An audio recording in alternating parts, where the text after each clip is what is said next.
Buenas noches y bienvenidos exploradores. Soy Rubén Martínez y esto es Kehl of Iberia Folklore.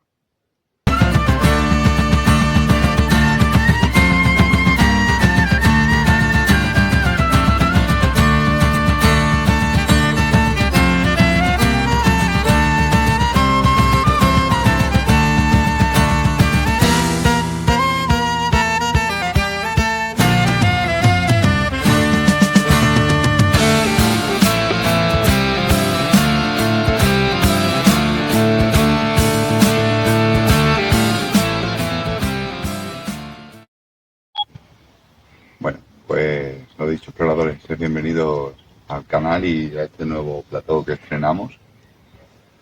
Y hoy vamos a hablar de una deidad bastante especial que incluso tenemos en el tótem, es Icona. Y lo primero, antes de nada, agradecerle a nuestro amigo, el escritor Juan Carlos Gascón, por la ayuda que nos ha dado con los nombres en toda la evolutiva a lo largo del panorama indoeuropeo, ya que esta diosa se extiende y es una de las más conocidas. Así que gracias y también aprovechar a todos los que os guste este tema. Me imagino que si habéis entrado en este canal es porque os llama aunque sea un poquito la atención, para recomendaros dos libros de este autor, uno Hipólca y el otro La leyenda de la lanza negra. No tienen desperdicio, Juan Carlos Gascón, gran autor y mejor persona. Y nada, continuamos con el programa.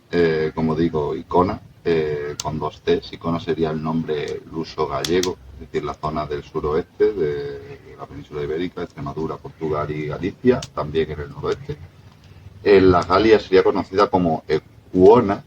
Luego tenemos el término íbero en lo que es la zona de los pueblos íberos, que son los del este de la península ibérica, sería Hipona o Hipona con B. Y en las islas británicas, en lo que es la zona de Inglaterra, etcétera, es Rhiannon. Sin embargo, si nos vamos ya a Irlanda, la tenemos con el nombre de Macha, y en Roma lo cogieron muy parecido del íbero. Sí, tengo aquí la chuleta, que por cierto también la podéis descargar el manual del explorador de Iberia en los links de abajo, que está disponible gratis. Y Roma, lo dicho, fue muy parecido al nombre ibero, pero con P, Epona, que es uno de los nombres también más conocidos. Uno de los puntos que considero más importantes de esta deidad es que era una de las tres hermanas morrignas. Sobre ellas ya profundizaremos más en otros vídeos, pero sí que vamos a hablar un poquito por encima, porque es un trío también repetido en toda la cultura celta indoeuropea, y tenemos que conocer un poquito quiénes son estas tres hermanas, ¿no? De hecho, se expande incluso por la cultura greco-romana, por la cultura nórdica, etcétera. Una de estas hermanas sería Anna, a la cual le da el nombre del río Wadi, en árabe río, el río Anna, el río Guadiana, que pertenece a esta diosa. Esta diosa es una diosa como matriarcal, protectora de comunidades, representa como una deidad intermedia, por así decirlo. Tenemos a Bataeto, también conocida con el nombre de Batcacha o Morgana, que sería, por así decirlo, un poco más el final del camino, la muerte, incluso también la sabiduría y la transición de conocimientos, transmitir conocimientos a otras generaciones. Es la etapa final de la vida. Y Icona sería la juventud, sería esa rebeldía, sería esa fuerza, esa vitalidad, y sería, bueno, la fertilidad, ¿no? También en parte, en esa hegemonía. No nos enrollamos más con el trío Morrigna, como decimos, es repetitivo. Y más cosas sobre Hipona, detalles importantes. Era la esposa de Endobeles, y aquí en Lusitania era la reina máxima dentro de nuestro panteón, y Endobeles es el rey máximo. Pero un dato curioso, ella no era reina por ser esposa de Endobeles, sino que Endobeles es rey por ser esposa de ella, al ser ella una de las tres hermanas morrignas que vienen de los dioses anteriores, de una generación anterior de dioses de la que además se sabe muy poquito. Entonces ellos como que tienen el título nobiliario, y los esposos de Bataeto o Batcacha, que sería Neto en este caso, y de Pona, que sería en este caso Endobeles, tienen la corona, por así decirlo, o el título nobiliario gracias a ese matrimonio. Ana, en cambio, no tenía consorte. Respecto a Endobeles, también creo que es una de ellas bastante conocida. De todas maneras, vamos a dar algunas pinceladas en este vídeo. Es un dios del inframundo, un dios del conocimiento, del gnosticismo, de la medicina, del fuego creador, es un dios de los chamanes, de los druidas. Es un dios de los difuntos también, en parte. Y es un dios, bueno, que incluso se ha vinculado a la figura de Lucifer por esa persecución del conocimiento. Pero realmente es una entidad muy positiva y yo, como digo, incluso también se le veneraba como el principal del panteón. Por otro lado, Epona, como he dicho, es astucia y es inteligencia y es impulsiva. Sin embargo, en Doveles es más reflexivo, es más paciente y no es astuto, pero sí es muy sabio. Entonces, como que hacían una combinación e Hipona se fijó en él por esos atributos que además ahora más adelante vamos a ver un poquito cómo repercutieron de una forma bastante positiva. En cuanto a la representación del animal, es la yegua, siempre con una yegua blanca, es como es representada, y no confundir con los caballos, pues estos pertenecen a representaciones de Cava al Sur o Verenus, una entidad solar. Que Verenus, Cava al Sur son simplemente diferentes nombres, es la misma entidad. Otro dato curioso es que también además posteriormente esta entidad evolucionaría como a la figura de una mujer acompañada de un caballo y recibió, depende de la zona geográfica, Potnia y Cerón, era como eran conocidos, o Potnia y Hipón, Hipón, perdón. ¿Qué encarnaba esta diosa o qué representaba? Pues lo más sagrado de este animal, que es el honor. El honor, la fuerza, esa impulsividad, la belleza también y la fertilidad. Pero la fertilidad, aquí por ejemplo, incluso se puede llegar a confundir un poquito con Atellina, que significa la renacida, pero Atellina es más la fertilidad en cuanto al cultivo, a los campos, a las estaciones del año. Sin embargo, Hipona representa más una fertilidad de esa etapa de la vida, ¿no? De la juventud y el momento fértil propicio para la reproducción. Eh, Era vinculada en este aspecto también con el agua y bueno, como todos los dioses, se la vincula con el inframundo y con los muertos, pues vivían allí, no por otra cosa. En Gales y Britania hay un dato curioso que sobre todo la nobleza invocaban a esta diosa o hacían rituales a esta diosa para protegerse de las traiciones.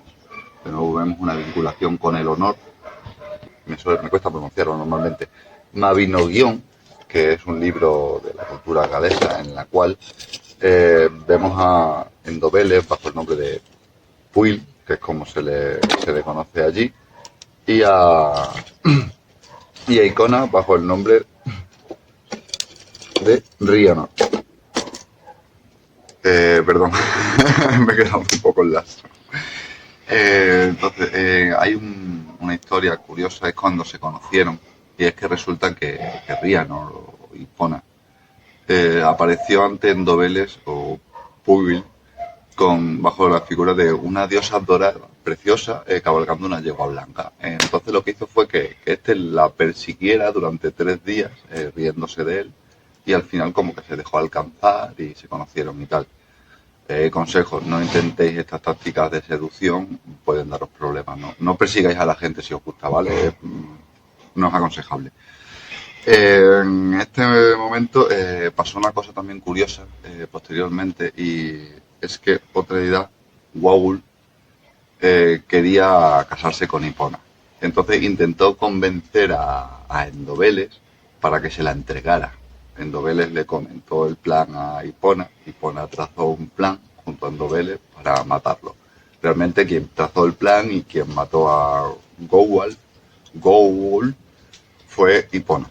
Ella era la astuta y la impulsiva. Endobeles realmente lo que hizo fue seguirle, por así decirlo. Y bueno, juntos pues después se casaron y gobernaron. Sí que es cierto que, como decimos, los atributos estos de Endobeles, de la paciencia y la sabiduría y sobre todo la confianza que tenía hacia Hipona, le resultó muy útil a Hipona en un futuro, puesto que fue acusada injustamente por los dioses de algo que no había cometido y se la condenó. Pero Endobeles siguió, por así decirlo, investigando, tenía fe en ella y consiguió demostrar su inocencia y hacer justicia. Luego, más cositas, más puntitos que tengo que deciros de esta diosa. El tema del ingenio. Luego, la representación del caballo. Como os he dicho, el caballo es un animal muy sagrado en el mundo celta, representa el honor. Y en el mundo ibérico era el más sagrado de todo, era para los héroes, estaba relacionado a los héroes y era muy común en... ¿Qué pasa, gordo? Este es el pequeño Ragnar. Simbolista heroísmo y era muy común en los afores funerarios encontrar las fíbulas estas y figuritas de bronce de caballos. También era común entre los guerreros y las guerreras entregarse este tipo de presentes como muestra de aprecio y eran muy valorados, o sea, era como si te dieran una medalla al honor o algo así. Recordad siempre, en cuanto al tema del sexo del animal, si es un caballo, sería representación de Cava Sur o Venus, si es yegua, hipona.